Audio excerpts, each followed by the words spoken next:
Okay guys, just a quick video on getting your files into your InDesign template. Okay, so this is the template here. I've included it in the assignment. What you're not seeing here is this video that I'm posting that I'll put under here and under step 6 once this is finalized. But you're going to want to, once you've gone through this video, and I know many of you already know how to do this, but in case you don't, I know we went over it in class, but if you want to review the video and walk through the steps again for setting up your artboards and then exporting them into your files. Now, into individual files, individual images, okay? You can set up the master, 9-grid artboard like we did in class, and have a master version, and then just save that as point, save it as line, save it as plane, etc. So you have all of your templates already set up in Photoshop, and then go ahead and populate them. Bring the images into Photoshop as we talked about in the previous video and in our class session. Once you've gotten that, you should have images like this that have been exported from your artboards as individual files, and they're already cropped at 2.5 square, which is really nice because our InDesign template is going to be set up in the same way with 2.5-inch modules or grid components where you'll place your images. And when they're already cropped like this, you can bring them in, and it literally takes no time to do it. Okay, so you're going to double click, you're going to download this zipped file here. When you see the zip file, when you download it, it'll look like this. You're just going to double click on it and it'll give, it'll open up. Okay, I'm not going to do that because I already have it here. I've only zipped it for your needs there. So once I do that, I'll get this version of it. I'll open that file, and this is what it will look like. And again, you're going to see all this blue here. It's because I have the frame edges showing, and the only reason the frame edges are showing is so it's easy for you guys to see where your images are going to be placed. Okay, so don't worry about anything here. If you go to view and you take off the frame edges, you'll see that your type will look fine, and when you export it to PDF, it'll look good. Okay. Again, the only thing now that you have to go in and click on these to find them. So I have the frame edges on for your benefit there. Okay.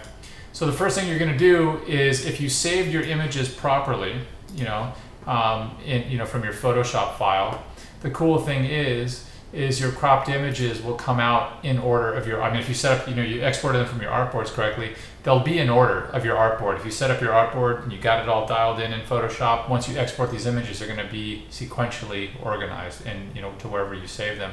And then it's going to simply be a matter of clicking on this box here and going File, Place, which again is just Command or Control D. You're going to find that folder. It popped right up for me because I was referencing it recently. If not, just find your folder, click on your image, hit return or open, and it's right there as it should. Command D, next file down, return, Command D, next file down, return, okay? And these are all going to be placed as they were in my Photoshop document. I've already done my adjustments to them. This could be done further, this could be tweaked further or more vibrant, but I'm just, let's say I've done that in Photoshop already.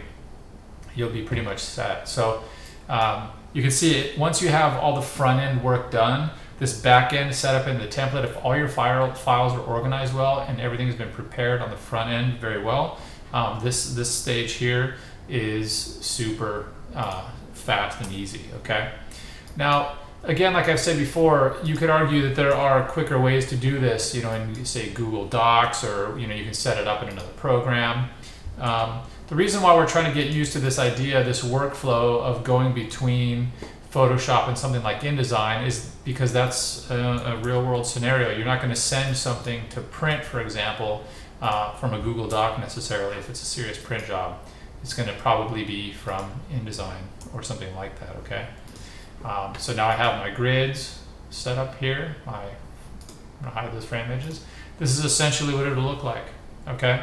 And let's say if I go into my pages palette, I'll see that I have all of those pages here. I have point, line, plane, texture, and type, okay? So again, continue to save your document regularly. Make sure you do that. And once you have all of these pages populated with 9 images for each element, you're going to have 45 total cropped and refined, adjusted images. You're ready to export. Now, I know for some of you, this process has been very easy. Others, they're just learning software, and it can be really tricky to do these steps. And then there are people that are somewhere in between. Okay, that's just how it is. And I know, so for some of you who are moving slowly, through the course so far, be patient. For those of you who feel like we're moving too quickly, don't worry, we'll get you dialed in. But regardless, so even if you do have a lot of, if you have more experience, what I'm expecting is that even though these assignments could be considered somewhat simple, I want you to really consider all the elements and do them to a high level of detail and concern and care, right? So your images are compelling images. They're shot, even if it's on a phone, if the lighting's funky or whatever, they've been adjusted to look the best they can possibly look, and they're cropped in a way that's compelling, that's focused, that's clear, and they're put together and arranged in a grid in a way that it just feels like they flow well together in the space. And that's where by setting up your Photoshop artboards, you get a clearer sense right out of the gate, and you can move things around. Now, not to say that let's say you did that and then you get it in here, you think, well, I actually don't know. I think maybe this one would be better here, and I'd rather have this one here. There are easy ways to do that. I mean, the easiest way to probably do it is just delete what's in there. And so now here's a trick. If I click on this with my black arrow and I delete it, I've deleted my whole picture, my whole frame and everything. I don't want to do that, okay? So what I have to do, if I just want to delete the image, but I want to keep my module here, my frame, I have to make sure I'm on my white arrow, okay? Which is just A on the keyboard. V is my black arrow, A is my white arrow, okay? So I click on the inside, I'll get this little hand when I'm inside the frame. I click on that, now I've just selected the image. The frame is gonna stay where it is. It's almost like it's masked, okay? So my frame is there, but my image is what I want to get rid of. So I'm going to click on that with my A, with my white tool, my white arrow. And then if I go back to here, I go back to V. Let me go to my frame edges so we're clearer here. I see it's still there, so I click back on that. I go to Command D, and I'm going to replace that one with Artboard 8. Okay. I might have to reorganize that. Yeah, well, not really. It's all set up. It's good to go. Same thing I'm going to do here. Go to my white arrow up here. I'm going to delete this. Go to my black arrow, which is V. I'm going to go to Command D and put that first artboard in there. And so I've just, made them. Maybe I like this better. Okay. So you still have room once you get into InDesign to organize accordingly. Okay. Okay. So once you have your document set up as you like it, and all of your pages are populated, you feel good about it, you're pretty much done. All you got to do at that point is go to File and then Export, or Command E, Control E, and hit Export. And I'm going to save it, Phase 1 Learning to See. I'm going to put my last name so I know that it's mine. And I have this final PDF folder that I've already created, and so I'm going to save it to that. I'm going to go to high quality print. Everything is going to generally default to OK here. I want all the pages included. I'm going to hit export, and that's pretty much it.